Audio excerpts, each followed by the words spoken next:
Hello guys, welcome. हमारी fourth video में actual मैंने ये वीडियो ऑलरेडी शूट कर ली थी, बट आफ्टर दैट मुझे रियलाइज़ हुआ जब मैंने चेक किया वीडियो के साथ वॉइस ही नहीं रिकॉर्ड हुई थी मेरी। आई मीन हुई थी, बट बहुत ज़्यादा लाइक ब्रेक हो रही थी वो। लाइक कुछ था, टेक्निकल इशू था, आई गेस माइक के साथ कुछ इशू है। फिलहाल हम दोबारा से बात करने वाले हैं मैं ऊप्स कॉन्सेप्ट के बारे में।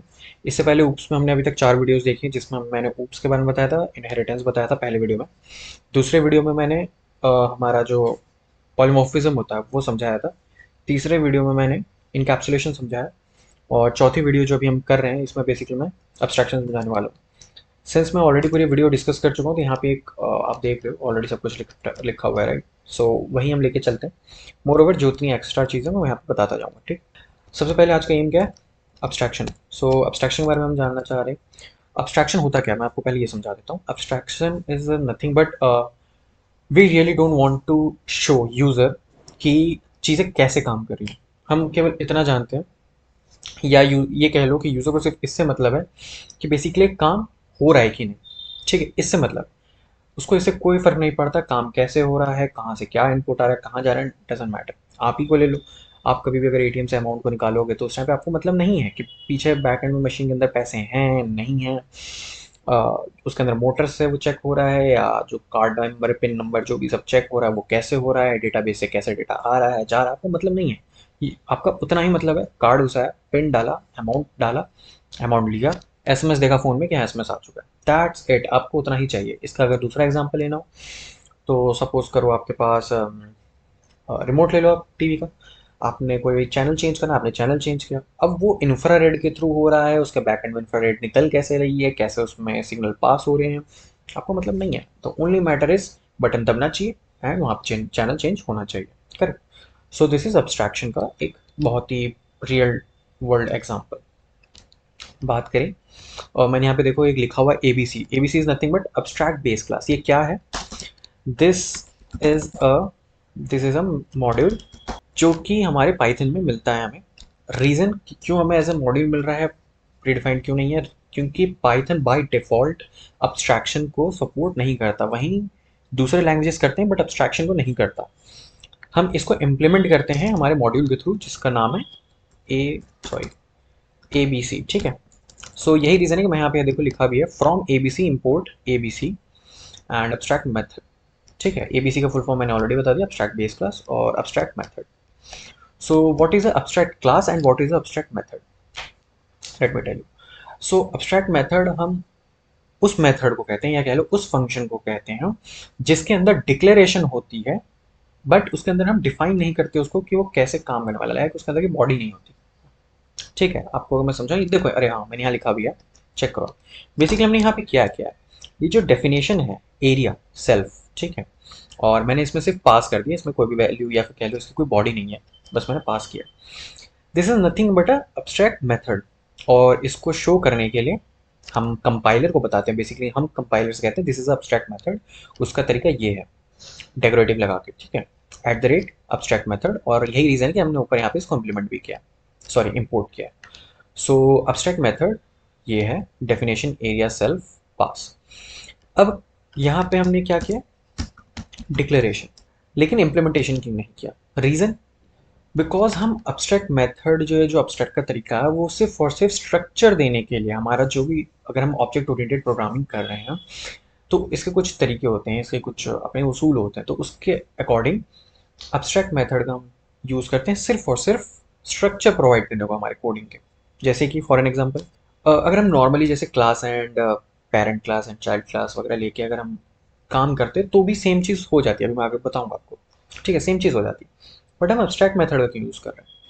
उसके पीछे का रीज़न है सिर्फ और सिर्फ स्ट्रक्चरिंग, एक अच्छा सा स्ट्रक्चर। और ख़ास तौर पे जब आप ऑब्जेक्ट ओरिएंटेड प्रोग्रामिंग से काफ़ी बड़े प्रोजेक्ट्स करोगे, तो उस टाइम पे जब बहुत ज़्यादा अलग अलग चीज़ों के, लाइक रियल वर्ल्ड की थिंग्स के ऊपर आपको काम करना होगा, एक पर्टिकुलरली कोई पेरेंट क्लास है, एक दूसरा पेरेंट क्लास है, एक तीसरा पेरेंट क्लास है, तीनों के हज़ारों ऐसे चाइल्ड क्लासेस हैं, उनके अपने अपने खुद के अलग अलग फंक्शंस हैं, मतलब कहने मतलब अलग अलग करेक्टरिस्टिक्स हैं हर पेरेंट के। वो आपको इम्पोर्ट कर मतलब इम्प्लीमेंट करना है, इनहेरिट करना है, किसी में आपको पॉलीमॉर्फिज्म का यूज़ होगा तो कहीं पे कुछ यूज़ होगा, इनकैप्सुलेशन का यूज़ होगा।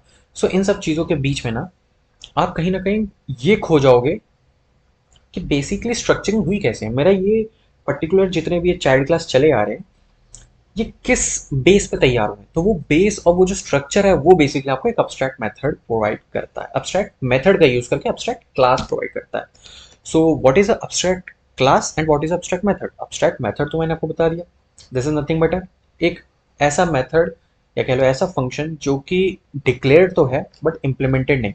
ठीक है, उसके अंदर कोई बॉडी नहीं होगी उसको, एंड वो सिर्फ और सिर्फ काम आएगा स्ट्रक्चरिंग के, आपको स्ट्रक्चर समझाने के लिए। क्यों? क्योंकि जब बहुत सारे एब्स्ट्रैक्ट मेथड होते हैं किसी एक क्लास में, उस एक क्लास को कहते हैं हम abstract class. So this shape here is the abstract class.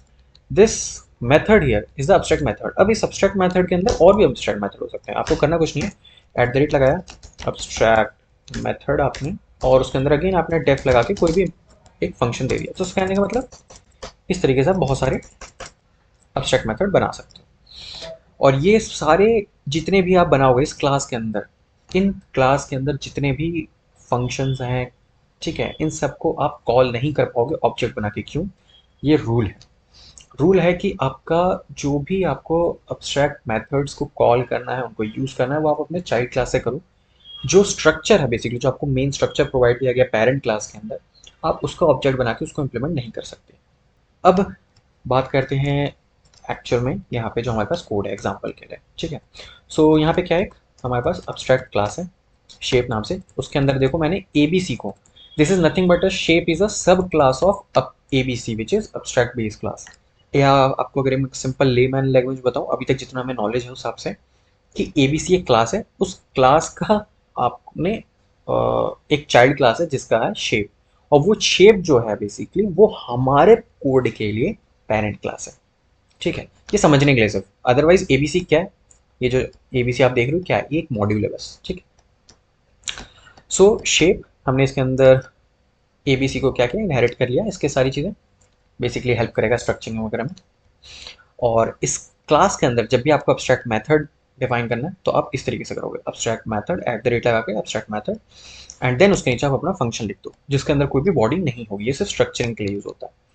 अब एक चीज़ ध्यान में रखने वाली बात है, स्ट्रक्चर का मतलब क्या होता है। एक बात बताओ, आपके पास कोई ब्लूप्रिंट है, आपने कभी अगर 11th-12th में आपके पास ब्लूप्रिंट होता है, जैसे मेरे पास था, सीबीएसई में मैं पढ़ता था, जब भी हमारे बोर्ड्स होते थे तो बोर्ड्स के टाइम पे आपको एक ब्लूप्रिंट दिया जाता है कि आपके क्वेश्चंस का पैटर्न कैसे होगा, राइट। अब क्वेश्चन का पैटर्न तो आ जाएगा कि हाँ ठीक है, आपके पास 60 नंबर का आपका एग्जाम होगा, 60 नंबर्स का, और उसके अंदर 5 नंबर के 2 क्वेश्चन होंगे, 10 नंबर का एक क्वेश्चन होगा, 5 नंबर के 10 क्वेश्चन होंगे, ऐसे करके पूरे एक ब्लूप्रिंट आता है, राइट। किसका कितना वेटेज होगा, किस में कितने नंबर के लिए आपको कितनी लाइंस लिखनी पड़ेंगी, कहने का मतलब पूरा एक ब्लूप्रिंट होता है। अब क्या वो ब्लूप्रिंट सिर्फ किसी एक पेपर के लिए होता है, कहने मतलब सिर्फ मैथ्स के लिए या सिर्फ और सिर्फ हिंदी के लिए, ऐसा नहीं है। सारे सब्जेक्ट्स में वही ब्लूप्रिंट फॉलो होता है। अगर आपके 5 सब्जेक्ट है तो पांचों सब्जेक्ट में, राइट। सो एक ब्लूप्रिंट या कह लो एक स्ट्रक्चर सिर्फ आपको प्रोवाइड किया जाता है, उसके हिसाब से आप हजारों सब्जेक्ट्स को डिफाइन कर सकते हो। सब्जेक्ट्स यहाँ पे क्या है, चाइल्ड क्लास। सो इफ यहाँ पे अगर आप देखोगे तो सिर्फ मैंने अभी एक ही चाइल्ड क्लास दिया है जो कि सर्कल नाम से है, ठीक है, जो कि शेप को इनहेरिट कर रहा है। बट यहाँ पे अगर आप हजार भी करते हैं ना तो उन हजारों के लिए आपको सेम ही स्ट्रक्चर रखना पड़ेगा। सर्कल की जगह एक स्क्वायर लगा लो, एक स्क्वायर के साथ साथ रेक्टेंगल लगा लो, वगैरह वगैरह। उन सब के अंदर जो हमारा अब्स्ट्रैक्ट मैथड है वो क्या होना चाहिए, इम्प्लीमेंटेड होना चाहिए। क्योंकि हम डिक्लेयर तो ऊपर कर चुके हैं, डिक्लेरेशन का काम तो हो चुका है, इम्प्लीमेंट करने का काम चाइल्ड क्लासेस का है। ठीक है, सो यहाँ पे हमने एक चाइल्ड क्लास लिया, चाइल्ड क्लास का नाम क्या, सर्कल, उसमें इनहेरिट किया हमने शेप को, शेप क्या हमारा पेरेंट क्लास, एक अब्स्ट्रैक्ट क्लास। ठीक है, अब हमने क्या किया इसमें देखो, इनिट करके हमने एक फंक्शन बनाया बेसिकली, और इसके अंदर हमने रेडियस जो है, हमारे सर्कल का रेडियस, ऑब्वियसली एरिया निकालने के लिए हमें रेडियस चाहिए होगा, तो उस रेडियस को हमने इसमें कॉल कर लिया आर। अब इस आर का हमने सेल्फ डॉट आर किया, स्टोर करा लिया एक, एंड डेफिनेशन एक हमने अब जो यहाँ पे बेसिकली सिर्फ डिक्लेयर किया था, अब हमने यहाँ पे इम्प्लीमेंट कर दिया। इम्प्लीमेंट कैसे किया, print area 3.14 into self dot are into self dot are, this is what implementation. ठीक है, this is implementation. Declaration already पर हो चुका है, ठीक है। अब बात करते हैं तो क्या इससे अब होगा क्या बेसिकली, अब हम सर्कल का यूज़ करेंगे। देखो अब हमने सर्कल जो हमारा क्या है, चाइल्ड क्लास है, इस सर्कल का यूज़ करेंगे। उसमें हमने रेडियस पास किया है 5, उसको ऑब्जेक्ट बना दिया C, and C dot area call करेंगे। सी डॉट एरिया कॉल करने से क्या होगा, ये रन कर जाएगा, सिंपल। और आपका आउटपुट आपको दिख जाएगा, अपने चाहो तो रन करके देख लो। 78.5, this is the area of circle अगर उसका रेडियस 5 है। जैसे मैंने कहा कि अब्स्ट्रैक्ट क्लासेस का आप कभी भी ऑब्जेक्ट नहीं बना पाओगे, चाहो तो ट्राई करके देख लो, ठीक है। शेप नाम से आपने किया, इसके अंदर हमें इसकी वैसे ज़रूरत है नहीं। अब आपने क्या किया, सी डॉट एरिया। अगर हम ये एब्स्ट्रैक्ट मेथड नहीं होता तो आपको भी पता है ये बात, ये रन कर जाता है यहाँ पे। अगर हम यहाँ पे कोई प्रिंट प्रिंट का स्टेटमेंट लगाते तो ये रन कर जाता है, राइट। बट अब ये रन नहीं करेगा, इनफैक्ट ये एक एरर थ्रो करेगा। चाहो तो चेक करो क्या है, can't instantiate abstract class shape without an implementation of abstract method area। ध्यान से समझना, can't instantiate abstract class, abstract class को हम इंस्टेंशिएट नहीं कर सकते, जो कि शेप नाम से यहाँ पे फिलहाल, बिना इम्प्लीमेंटेशन के, जो कि abstract method एरिया है। abstract method क्या है हमारे पास, ये, इसका इम्प्लीमेंटेशन चूंकि अभी नहीं हुआ है, इस वजह से आप शेप क्लास का नहीं कर सकते इनिशिएट, क्या, ऑब्जेक्ट। और यही रीज़न है कि यहाँ पे एरर आया। अब आप कहोगे भाई इम्प्लीमेंटेशन किया तो है, किया है हमने, और हमने चाइल्ड क्लास में किया, राइट। सो अगर हमने चाइल्ड क्लास में किया और हमें कोई भी यूटिलाइजेशन करना है पेरेंट क्लास में का, तो हमें चाइल्ड क्लास के थ्रू ही करना होगा। और यही रीज़न है कि यहाँ पे हमें सर्कल अगर लिखेंगे तो ये चीज़ रन कर जाएगी। बट अगर वही चीज़ आप पेरेंट क्लास का क्लास लेके करोगे तो नहीं होगा। देखो यहाँ पे रन कर गया सिंपली। अब ऐसा क्या है, इसका यूज़ क्या है, यूटिलाइजेशन। अब एक बात समझो, सपोज करो यहाँ पे शेप है, राइट। शेप के साथ हमने एक, मान लो एक दूसरा हमने क्लास बनाया जो कि है ड्रॉ नाम से। हम सिंपल से एक फंक्शन बनाएंगे और इसके अंदर आएंगे मान लो कलर्स, और ये होगा हमारा सेल्फ इनिशिएटेड। अब वहाँ पे आएंगे हम प्रिंट इट्स अ ड्रॉ। देखो यहाँ पे मैंने क्या किया, एक ड्रॉ नाम से हमने क्लास बनाई है जिसके अंदर हमने शेप को इनहेरिट कर लिया, ठीक है। ये जो शेप है बेसिकली अब्स्ट्रैक्ट क्लास, उसको इनहेरिट कर लिया कि शेप के अंदर जो भी इसका फंक्शंस हैं या कह लो जो भी प्रॉपर्टीज़ हैं वो ऑटोमेटिकली ड्रॉ के अंदर आ जाएंगे, करेक्ट। सो अगर आप ड्रॉ का अब एक वो बनाओ, ऑब्जेक्ट बनाओ, और उस ऑब्जेक्ट के थ्रू अगर आप एरिया को कॉल करो, ठीक है। सो कहने का मतलब अगर मैं यहाँ पे अभी क्या करूँ, D dot area C, can't instantiate abstract class draw without an implementation of abstract method area. क्या लिखा है कि इस ड्रॉ के अंदर जब तक एरिया नाम का हमारे पास abstract क्लास का इम्प्लीमेंटेशन नहीं होगा, रन नहीं कर सकता। यही चीज़ अगर अभी आप यहाँ पे एरिया डिफाइन कर दो, तुरंत रन कर जाएगा। सो दैट मीन्स कि जब भी हम abstract मेथड, बेसिकली क्या, अब यहाँ पे क्या समझ आया आपको, कि आपको इनहेरिट करना था शेप को ड्राइंग के उसमें। अब आपको जैसी एरर थ्रो करेगा आपको समझ आ जाएगी, राइट, कि इसके अंदर कुछ पर्टिकुलर हमारे पास ये पर्टिकुलर फंक्शंस हैं या कह लो ये पर्टिकुलर प्रॉपर्टीज़ हैं जो होनी ही होनी चाहिए इसके अंदर के सारे चाइल्ड क्लासेस के अंदर। वो आप यहाँ पे पता लगा सकते हो, आपको तुरंत ही समझ आ जाएगा, यहाँ पे एरर दे देगा। So this is nothing but use for a structuring part, ठीक है। थोड़ा सा आप अगर ध्यान से लगा के सोचोगे तो आपको सारी अभी तक आपने जितनी चीज़ें पढ़ी थी, for loop, file loop, if else, जो उन सबका एक प्रैक्टिकल इम्प्लीमेंटेशन दिख रहा था। यहाँ पे इसका प्रैक्टिकल इम्प्लीमेंटेशन दिखेगा but on the coding phase आपके साइड में, ठीक है। और यूज़र के लिए क्या हो जाएगा, यूज़र के लिए वो एक हाउ दे आर वर्किंग वाला सिस्टम खत्म हो जाएगा। This is just it's working और नॉट, दैट्स इट, ठीक है।